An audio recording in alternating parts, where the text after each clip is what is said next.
sea. For centuries, it has been used by man as a source of food, energy, exploration, and leisure. The sea is an important part of man's way of life and a graveyard for his mistakes. The floor of the ocean is littered with the remains of hundreds of thousands of vessels that have been lost to poor navigation, fire, collision, and man's greatest folly, war.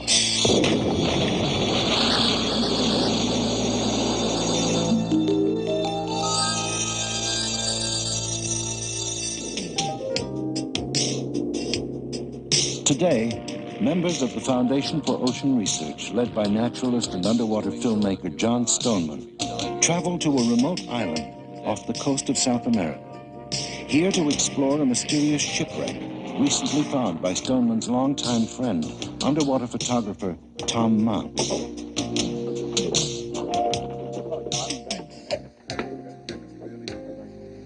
It's a fantastic wreck, John. Yeah, very far offshore?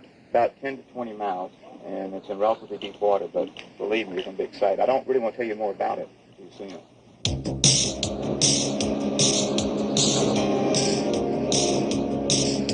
Accompanying the team leader on his expedition is Mount's wife, Patty, and Foundation divers Larry Emerson, Nick Kalianis, and Gary Atkinson. At the bow, there's a huge hole. I mean, just huge. Looks like a massive torpedo must have went through it or something. Really impressive. Does it look like a World War II wreck? I think it probably was a World War II advantage because it's obviously been down a long time. Also, as we went around the bow, we found some ammunition and all down in the area. So it's, obviously it had to be something to do with the wartime. Well, we're only a few miles off Venezuela, and we're not too far from that spot that the legendary Lorelei went down. I think there may be a chance. Well, John, that's one reason I contacted you. I would hate to say it is, but the thought did cross my mind. It could very easily be the Lorelei. The Lorelei. Shrouded in mystery for over 40 years, it has long been rumored that she was carrying a fortune in Nazi gold. This guarded by a full contingent of crack SS troops. Wow, look at that. Isn't that impressive? That is really exciting. Sitting perfectly upright on the bottom? Perfect. Somewhere on her secret journey out of war-torn Germany, she disappeared without a trace. Many believe that she was sunk by a British submarine off Venezuela. Others say that there never was such a vessel, and that the legend and the gold are just the ramblings of dreamers. Today, Stoneman and his team will dive into over 180 feet of water to try and unravel the mystery once and for all. Okay, let's go.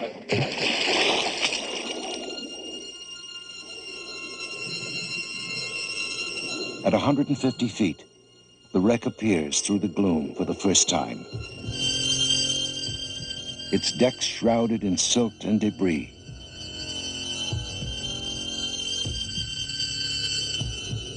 Everywhere, the machinery of yesteryear stands silent, waiting perhaps for some ghostly hand to restart it.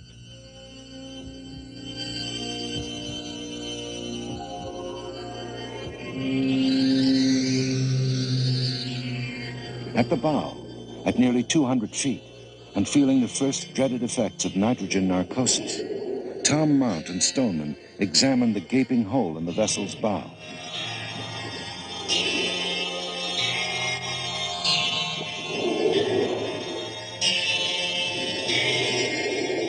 There can be little doubt that this massive wound was caused by an explosion, probably a torpedo.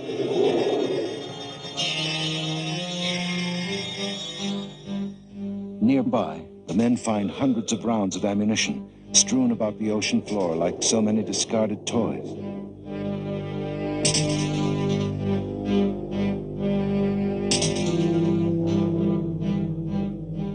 The evidence seems conclusive. A wartime vessel that put up a substantial fight before she was sent to her final resting place.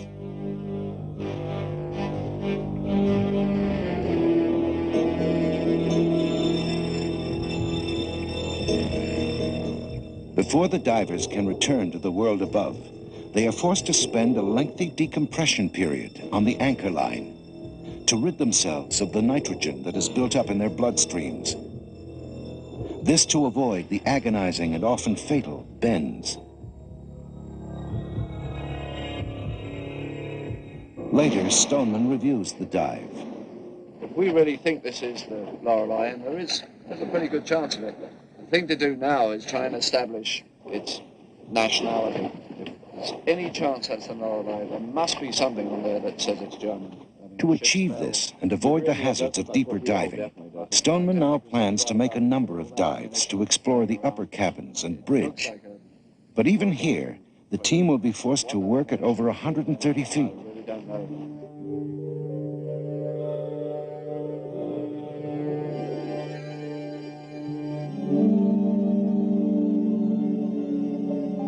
As the divers move about the upper decks, it becomes obvious that the task of finding the ship's nationality will not be an easy one. 40 years beneath the sea has turned this vessel into a jumble of collapsing beams, rotting furniture, and crumbling machinery. Finds are made.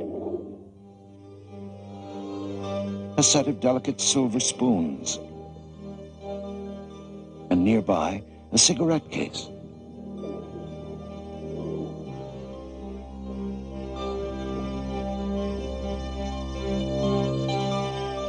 But as Stoneman explores the shadowy recesses of the vessel, he realizes that the condition of the wreck will likely be their greatest obstacle.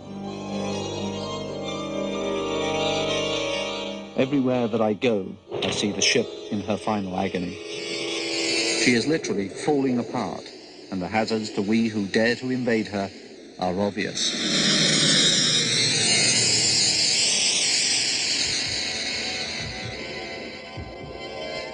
The vessel is immense, and all that are exploring her share in Stoneman's concerns about the dangers of swimming through the rotting cabins. But the first lucky break is at hand.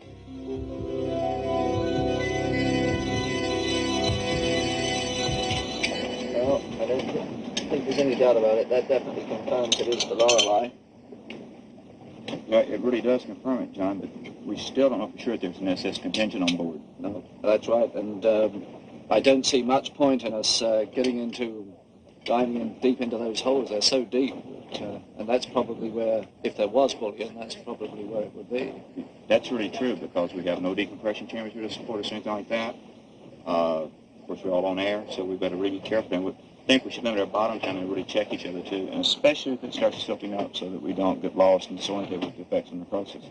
Well, obviously, the key to it is to try and find out if there was an SS contingent on board. If we can determine that, and we should be able to find that from regalia or anything that might suggest that these men were on board this vessel. If we find that, then we can really put a concentrated effort into searching the deeper areas of the wreck.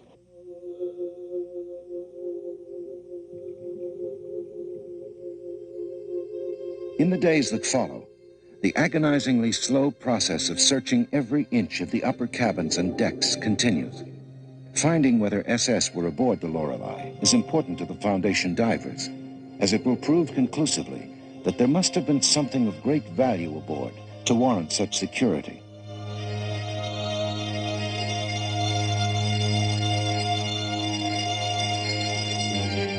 A variety of artifacts are found. Some military in origin, others not. But nowhere can the Foundation divers find a trace of anything that might suggest that there ever was an SS contingent aboard the Lorelei.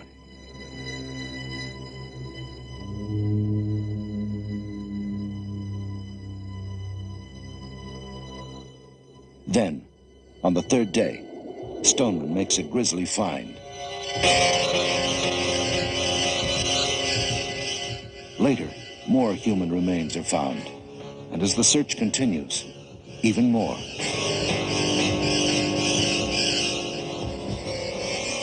But still, no sign of anything that might have belonged to an SS trooper, let alone a whole contingent.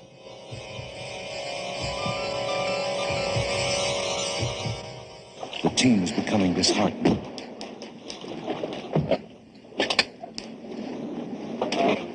we've searched all the upper cabins and all along those top decks, and there's absolutely nothing that would suggest that any Army, let alone SS, was on board this vessel. No, maybe Lorelei put it there, Lord. I never had debris on board it. Look what Gary's got. Woo-hoo! Look what I've got. Wow, you know, maybe we're fixing to get lucky here. Maybe we are.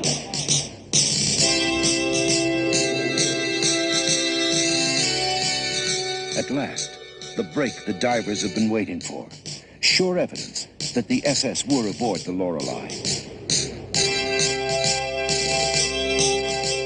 Their next move, to search out and find what could be a fortune in Nazi gold.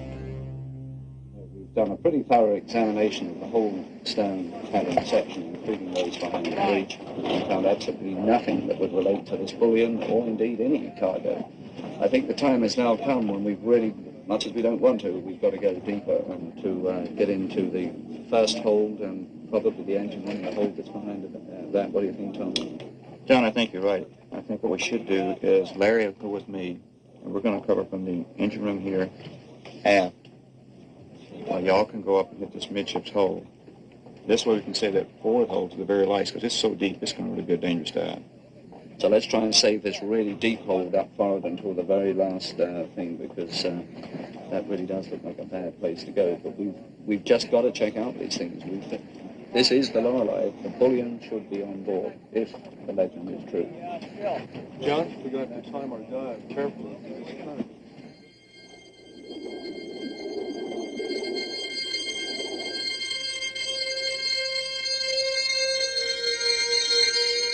As we make our next dive, this time to the very bowels of the wreck, I am acutely aware of the strengthening current, and I welcome the protection that the hold gives us.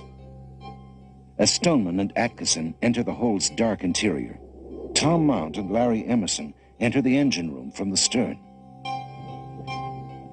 Here, time seems to stand still, and both divers are acutely aware of the silt and debris that is raining down on them, much of it displaced by nothing more than the bubbles from their regulators. Caution is paramount here.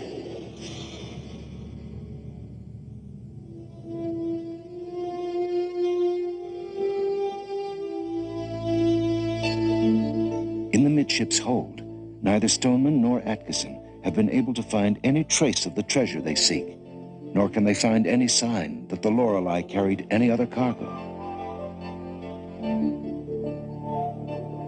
Stoneman is mystified. This is quite extraordinary. It is as though the whole vessel has been stripped bare. I can only hope that Tom is having better luck in the stern hold. But Mount is experiencing the same frustration as the expedition leader. There is nothing resembling cargo here either.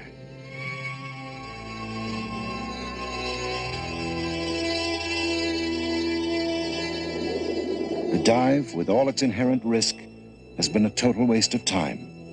And now the team must face a lengthy decompression stop in a current so strong that it tears at the divers as they hang on to the anchor line.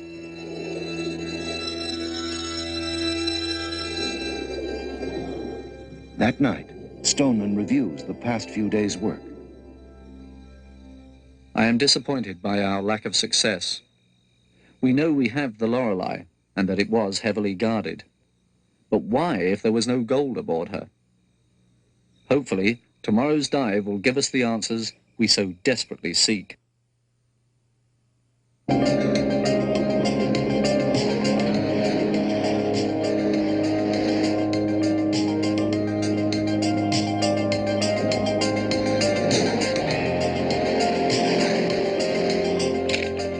Avoided for so long, the time has now come for the divers to make their deepest and possibly most dangerous dive. Attention must be given to every detail.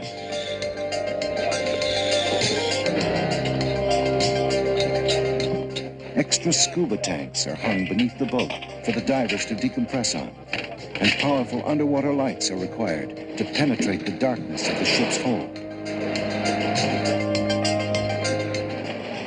available personnel will assist on this dive. Stoneman and Tom Mount will lead the dive, while Gary Atkinson and Nick Kalianis will handle the lighting and photographic duties. Larry Emerson and Patty Mount will be responsible for safety. Now, with everything prepared, the team cannot delay the dive any longer. The time has come.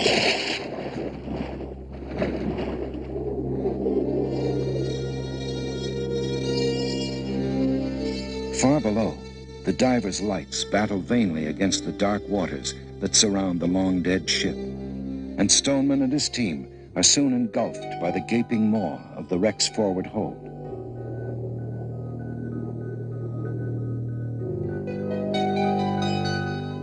As the expedition leader reaches the bottom at nearly 200 feet, already the silt is billowing up around the divers. But time is precious at this depth, and the expedition leader pushes on. The hold is covered in a fine silt that is just like baby powder. Even the bubbles from our regulators disturb it.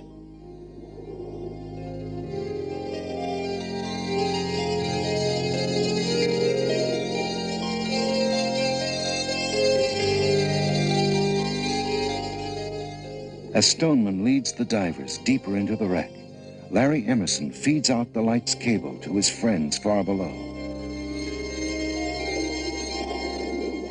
As the minutes tick by, it becomes increasingly apparent that this hold, like those that preceded it, is virtually empty, and nowhere can the divers find any trace of the elusive gold.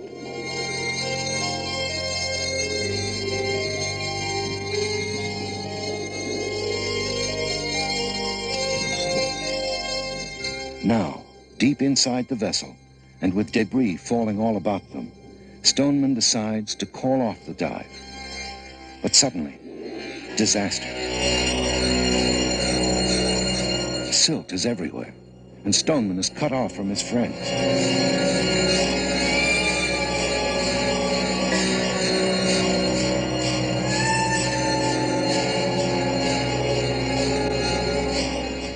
Then, more horror.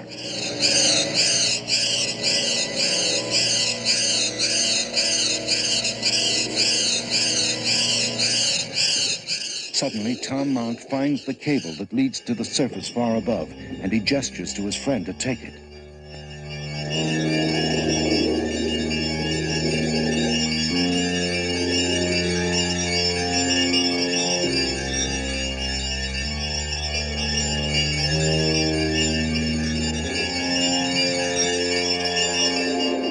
Daylight.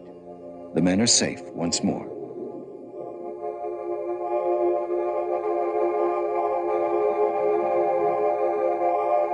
The lengthy decompression period now faced by the divers seems like a relief after the nightmare they have just experienced.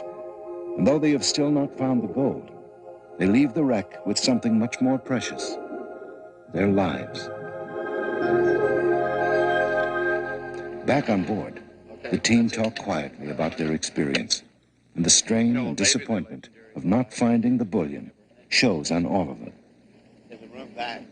But these men do not give in easily, and it is decided to make one final dive onto the wreck to try and resolve the mystery once and for all.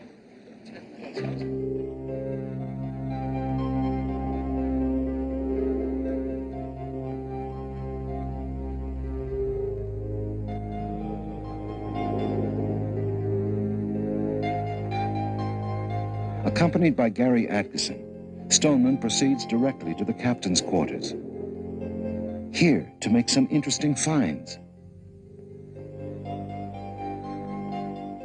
A rusted Luger pistol. Then, buried in the silt of 4 decades, an old strongbox. Like the pistol, probably owned by the captain of the Lorelei.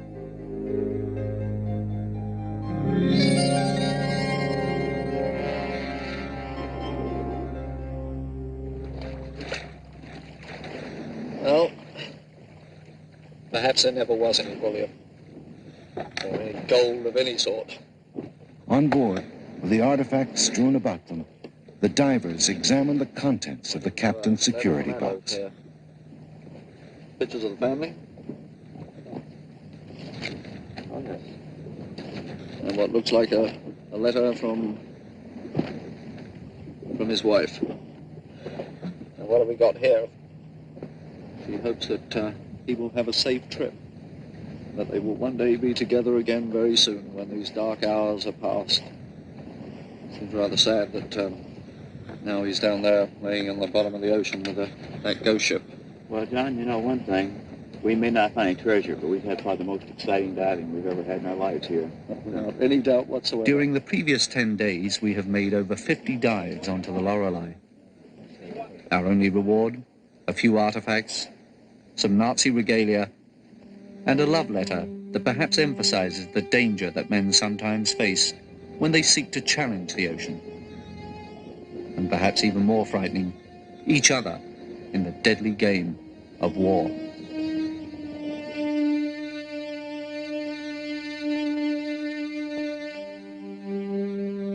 Today, the Lorelei still lies in her watery grave off the coast of South America.